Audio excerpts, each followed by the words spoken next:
श्री स्वामी समर्थ गुरुदेव दत्त। ताईंनो, शास्त्रानुसार 9 नियम वटपौर्णिमेच्या दिवशी पाळायचे आहेत। या 3 साड्या चुकून सुद्धा वटपौर्णिमेला घालायच्या नाहीत। आणि गर्भवती महिलांनी काय करावं, एकच गुंडी किती महिलांनी वापरावी किंवा मग उपवास कसा करावा, जर आपल्याकडून काही अशा चुका झाल्या तर ते खूप अशुभ मानलं जातं। आपल्याला काही गोष्टी माहिती नसतात, त्यामुळे आपल्याकडून चुका होतात आणि नंतर मात्र आपल्याला त्याचे परिणाम भोगावे लागतात। कोणत्या आहेत त्या 3 साड्या ज्या आपण घालायच्या नाहीत, चुकून सुद्धा अशा चुका करायच्या नाहीत। वटपौर्णिमेचा दिवस हा सौभाग्यवती महिलांसाठी खूप शुभ असतो। अशा साड्या घातल्यामुळे नेहमीच अडचणीचा सामना करावा लागतो। तर ताईंनो, यंदाची वटपौर्णिमा 29 जून सोमवारी या दिवशी असणार आहे। वटपौर्णिमा का साजरी करतात, तर सावित्रीने आपल्या पतीचं प्राण परत मिळवण्याकरता यमराजाला आपल्या भक्तीने संतुष्ट केले होते व आपल्या पतीचे प्राण परत मिळवले। ज्या वटवृक्षाखाली तो पुन्हा जिवंत झाला ते झाड होतं म्हणजेच वडाचं। तो दिवस होता म्हणजे ज्येष्ठ पौर्णिमेचा म्हणजेच वटपौर्णिमेचा।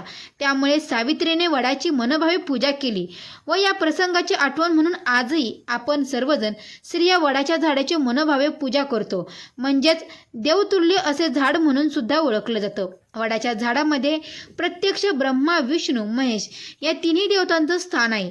जेव्हा आपण वटपौर्णिमेला वडाच्या झाडाची पूजा करतो तेव्हा आपल्या त्रिदेवताचं पूजन केल्याचं पुण्यफळ सुख सौभाग्य प्राप्त होतं। ब्रह्मा, विष्णू, महेश हे तिन्ही देवता आपल्याला भरभरून आशीर्वाद देतात। म्हणून प्रत्येक सुवासिन स्त्रीने वडाच्या झाडाची ज्येष्ठ पौर्णिमेला मनोभावे पूजा करावी। तसेच या वर्षीची वटपौर्णिमा म्हणजेच पौर्णिमाची तिथी प्रारंभ होते 28 जून 2026 रविवारी सकाळी 8:30 वाजता म्हणजेच की 35:30 व ज्येष्ठ पौर्णिमाची समाप्ती 29 जून रोजी सकाळी 5:15 वाजता म्हणजेच 8:48 संपते। म्हणजेच उद्या तिथीनुसार आपण 29 जून सोमवार या दिवशी वटपौर्णिमा साजरी करणार आहोत।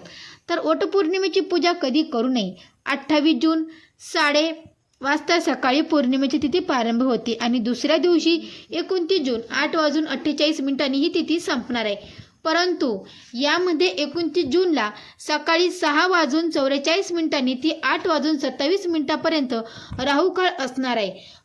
राहुकाळामध्ये कोणतेही शुभ कार्य करू नये। त्यामुळे सकाळी राहुकाळामध्ये वडाची पूजा शक्यतो महिलांनी करू नका।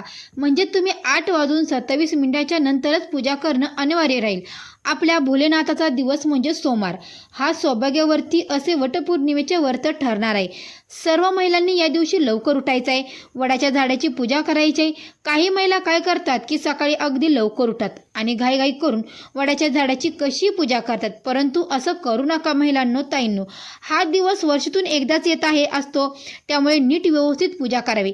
आपल्याला तरी या दिवशी जसं लवकर उठायचं आहे, आंघोळीच्या पाण्यामध्ये हळद टाकून आंघोळ करायचे, म्हणजेच आपल्याला लक्ष्मी नारायण या दोघांचाही आशीर्वाद प्राप्त होतो, ते प्रसन्न होतात। यासाठी पूजा विधी, मुहूर्त आणि साहित्य काय बघू शकतात, तर कोणत्या रंगाच्या साड्या घालायच्या आहेत, कोणत्या रंगाच्या साड्या नेसायच्या नाहीत। आपल्या चॅनलवर जर तुम्ही नवीन आले असाल तर चॅनलला सबस्क्राईब करा।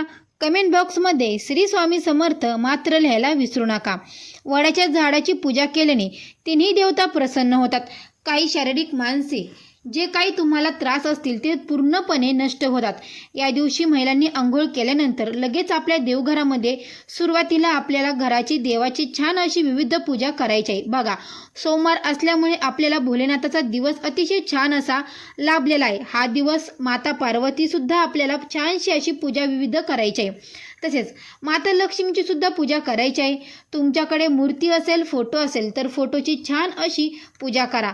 तो फोटो पुसून घ्या किंवा मूर्ती असेल तर पंचामृताने किंवा गाईच्या शुद्ध कच्च्या दुधाने तुम्ही त्या मूर्तीला अभिषेक घालू शकता।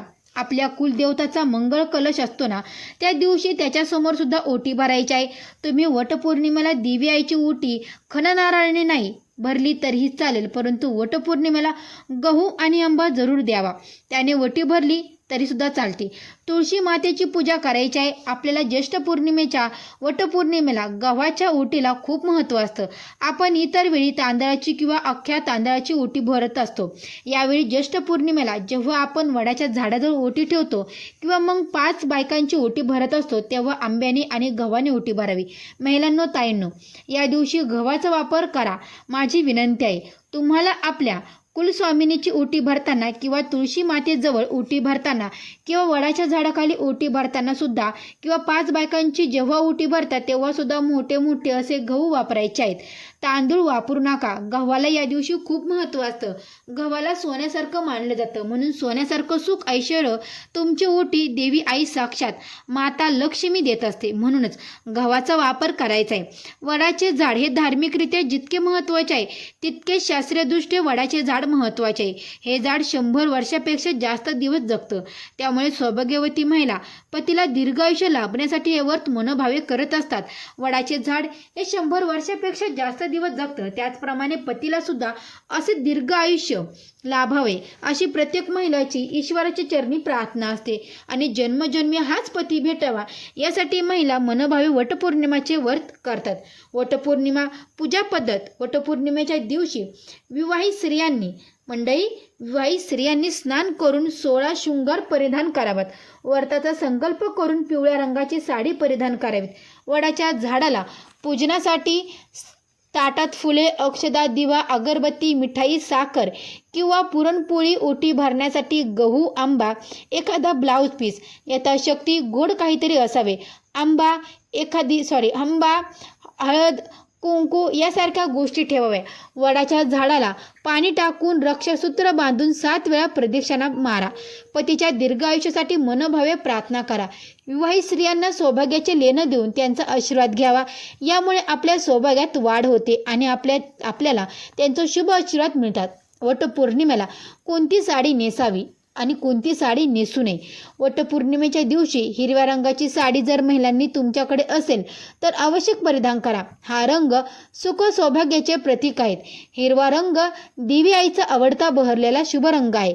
हिरवा रंग जास्त करून तुम्ही परिधान केलाच पाहिजे. यामुळे सौभाग्यामध्ये वाढ होते.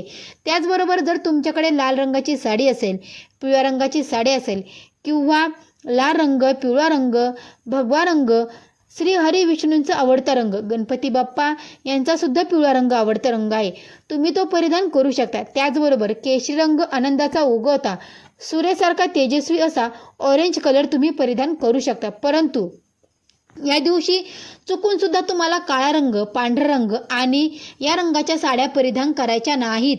तसेच तुम्ही मासिक पाळीमध्ये वापरलेली कोणती जी साडी आहे मंडळी, तुम्ही जी मासिक पाळीमध्ये वापरलेली कोणती जी साडी आहे तर ती साडीसुद्धा वटपौर्णिमेला चुकून सुद्धा घालायची नाही किंवा एखाद्या सुतकामध्ये वापरलेली साडी वटपौर्णिमेला घालू नये. तुमच्याकडे लाल रंगाची साडी, काळ्या रंगाच्या छटा असतील तर अशी साडीसुद्धा तुम्ही वटपौर्णिमेला परिधान करू नये. पूजा झाल्यानंतर सुद्धा वटपौर्णिमेच्या दिवशी काळा आणि पांढरा रंग असलेले तुम्ही घराचे कपडे देखील या दिवशी परिधान करू नका. कारण वटपौर्णिमेचा अख्खा दिवस हा शुभ असतो. या दिवशी सोमवार आलेला आहे. त्यामुळे या दिवशी आपल्याला याच रंगाचे कपडे परिधान करायचे आहेत. म्हणजेच की हिरवा रंग, लाल रंग, पिवळा, ऑरेंज, गुलाबी, जांभळा यांसारख्या रंगाच्या साड्या आपल्याला परिधान करायच्या आहेत. त्यामध्ये तुम्ही वांगी कलरची साडीसुद्धा परिधान करू शकता. त्याचबरोबर ताईंनो, हिरव्या रंगाच्या काचेच्या बांगड्या सौभाग्य महिलांनी आवश्यक हातामध्ये घालावेत. या दिवशी जर तुमच्याकडे आधीच बांगड्या असतील किंवा 4 दिवसामध्ये किंवा सुतकामध्ये वापरलेल्या बांगड्या असतील तर तुम्ही अशा बांगड्या वटपौर्णिमेच्या दिवशी घालू नका. या दिवशी तुम्ही 4 का होईना पण तुम्ही एक नवीन बांगडी नक्की घ्या. नवीन बांगडी घ्या आणि हिरव्याच बांगड्या घ्या. या दिवशी 6 भरल्या तरी चालतील. मात्र दिवसभरामध्ये वापरलेले कपडे आणि बांगड्या चुकून सुद्धा महिलांनी वडाची पूजा करताना घालू नका. म्हणजेच मासिक पाळीच्या दिवसामध्ये किंवा सुतकामध्ये वापरलेले कपडे वापरायचे नसतात. तसेच वडाच्या झाडाखाली जाऊनच पूजा करायची आहे. फांदी वगैरे तोडून आणली असेल तर तुम्ही त्याची पूजा करता तर असं करू नका. जर वडाचे झाड लावायचं असेल तर तुम्ही वडाचे नवीन झाड सुद्धा घेऊन या आणि वडाच्या झाडाची पूजा केली तरी सुद्धा चालते.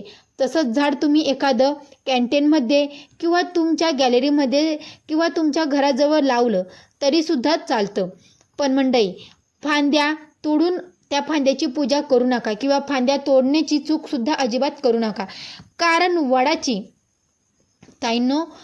वडाची करायची असते. अगदी त्याच दिवशी फांद्या तोडू नयेत. त्यामुळे पूजा जर करायची असेल तर झाडाची पूजा करा. बऱ्याच महिला फांद्याची पूजा करतात, पण चुकून सुद्धा असं करू नका. फांदी तोडायची नसते. बऱ्याच ठिकाणी झाडं असतात, आपण तिकडे जाऊनच पूजा करावी. उगीच आळस करू नये. या दिवशी कोणाचा अपमान करू नका, कोणाला कमी लिखू नका. कोणत्या रूपाने देव आहे आपल्या घरी येईल, आपल्याकडून पाहुणचार करून जाईन. मंडळी, मानसन्मान करून घेईल सांगता येत नाही, म्हणून प्रत्येक स्त्रीचा मान सन्मान करायचा आहे, कोणाचाच अपमान करायचा नाही. याची प्रत्येकाने काळजी घ्यावी.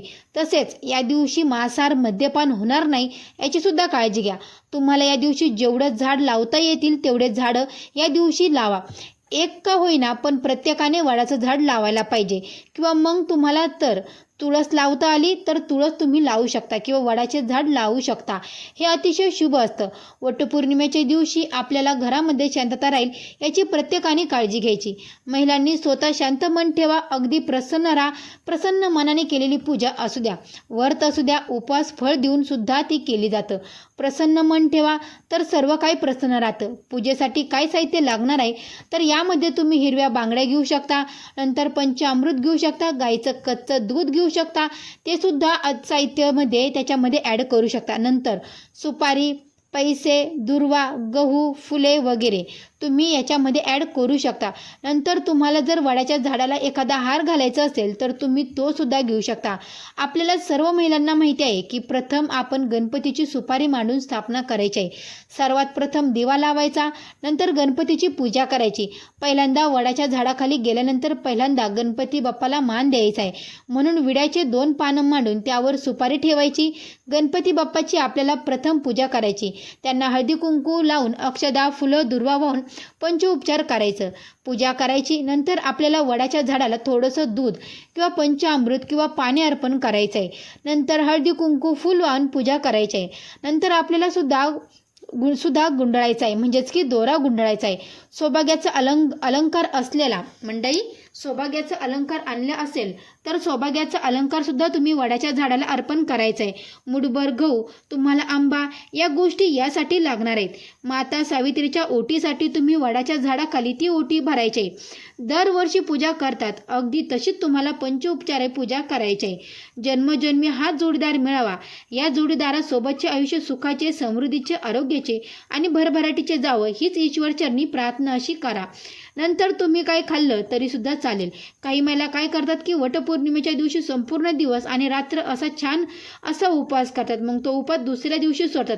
परंतु तुमची जशी परंपरा आहे, काही ठिकाणी वडाची पूजा केल्यानंतर लगेच घरी गेले की उपवास सोडत असतात, तर काही ठिकाणी पूर्ण दिवस म्हणजे सकाळपासून रात्रीपर्यंत हा उपवास पकडला जातो. गरोदर स्त्रियांनी फक्त लांबून नमस्कार करून आपल्या पतीला उदंड आयुष्य, आरोग्य, सुखशांती प्रार्थना करायचे आहे. गरोदर महिलांनी पूजा करू नका.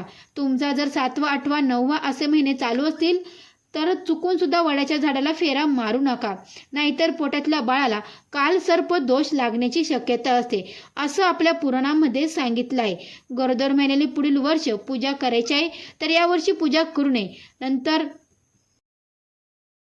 6वा महिना असेल तर तुम्ही वडाच्या झाडाला जाऊन हळदी कुंकू, फुल वाहून वडाच्या झाडाला नमस्कार केला तरी सुद्धा चालेल. परंतु 7वा, 8वा, 9वा महिन्यात चालू असेल तर प्रदक्षिणा घालू नका. मात्र तुम्ही कोणाची ओटी भरू नका किंवा कोणाकडूनही ओटी भरून देखील घेऊ नका, कारण तुमची ओटी पहिलीच भरलेली असते. शक्यतो पूजा करण्यासाठी जाऊच नका. पण चुकून जरी गेला तरी फेरा मारू नका. कोणाकडून ओटी देखील भरू नका. फक्त आपल्याला जो दोरा सूत आहे तो वर्षभर झाडाला गुंडाळायचा असतो. सूत फक्त तिथे अडकून त्याच्यातील व दोरावरील त्या दोऱ्यामध्ये अडकवा आणि गुंडी आहे तर ती तशीच खाली सोडा. गरोदर महिलांनी हे नियम जरूर पाळायचे आहेत. आता सर्व महिलांनी म्हणजे सर्व स्त्रियांनी वडाच्या झाडाखाली वटपौर्णिमेला ज्यावेळेस आपण पूजनासाठी गेल्यानंतर एकाची सुतगंडी दुसऱ्याला देऊ नका. ही चूक अजिबात करू नका. मी काही ठिकाणी बघितलं आहे की 7 फेरे मारून झाले की जो धागा आहे ना तो सूत तो महिला तोडून घेतात आणि दुसरीला देतात. पण अशी चूक अजिबात करू नका. वडाला 7 फेऱ्या मारताना 7 वेळा धागा गुंडळून उरलेला धागा सुतगुंडीची असते त्या तिथूनच खोचून आतमध्ये ठेवून द्यायच्या आहेत. तोडायची कापायची चूक करू नका. वडाची पूजा करताना बरोबर स्वतःचा धागा घेऊनच झाडाखाली जा. आधी आपली पूजाचं ताट तयार करायचं. त्यामध्ये सगळ्या वस्तू आहेत की नाही हे नीट काळजीपूर्वक बघा. त्यामध्ये खास करून स्वतःची सुतगुंडी असायलाच हवी. अगदी संख्या बहिणी जरी असल्या तरी तुम्ही एकमेकींना स्वतःची गुंडी देऊ नका. एकमेकींना म्हणजे तुम्ही ह्या गोष्टी करायच्या नाहीत. तसेच काही गोष्टी आहेत त्या वटपौर्णिमेच्या दिवशी सर्वांनी पाळायचे आहेत. हा माहितीपूर्ण व्हिडिओ तुम्हाला कसा वाटला हे नक्की कमेंट करून सांगा. जर हा व्हिडिओ तुम्हाला आवडला असेल तर जास्तीत जास्त मित्रपरिवारांसोबत आणि तुमच्या ताईंसोबत नक्की शेअर करा. या व्हिडिओला तुम्ही नक्की लाईक करा आणि आपल्या चॅनलला सबस्क्राईब करून कमेंट बॉक्समध्ये गुरुदेव दत्त श्री स्वामी समर्थ मात्र लिहायला विसरू नका. तर ताईंनो, हा व्हिडिओ कसा वाटला तर एक कमेंट बॉक्समध्ये नक्की कळवा आणि तुम्ही कोणत्या रंगाची साडी देखील नेसणार आहात हे मला कमेंट सेक्शनमध्ये नक्की कळवा. भेटू अशाच एका नवीन व्हिडिओमध्ये. तोपर्यंत सर्व ताईंना श्री स्वामी समर्थ गुरुदेव दत्त.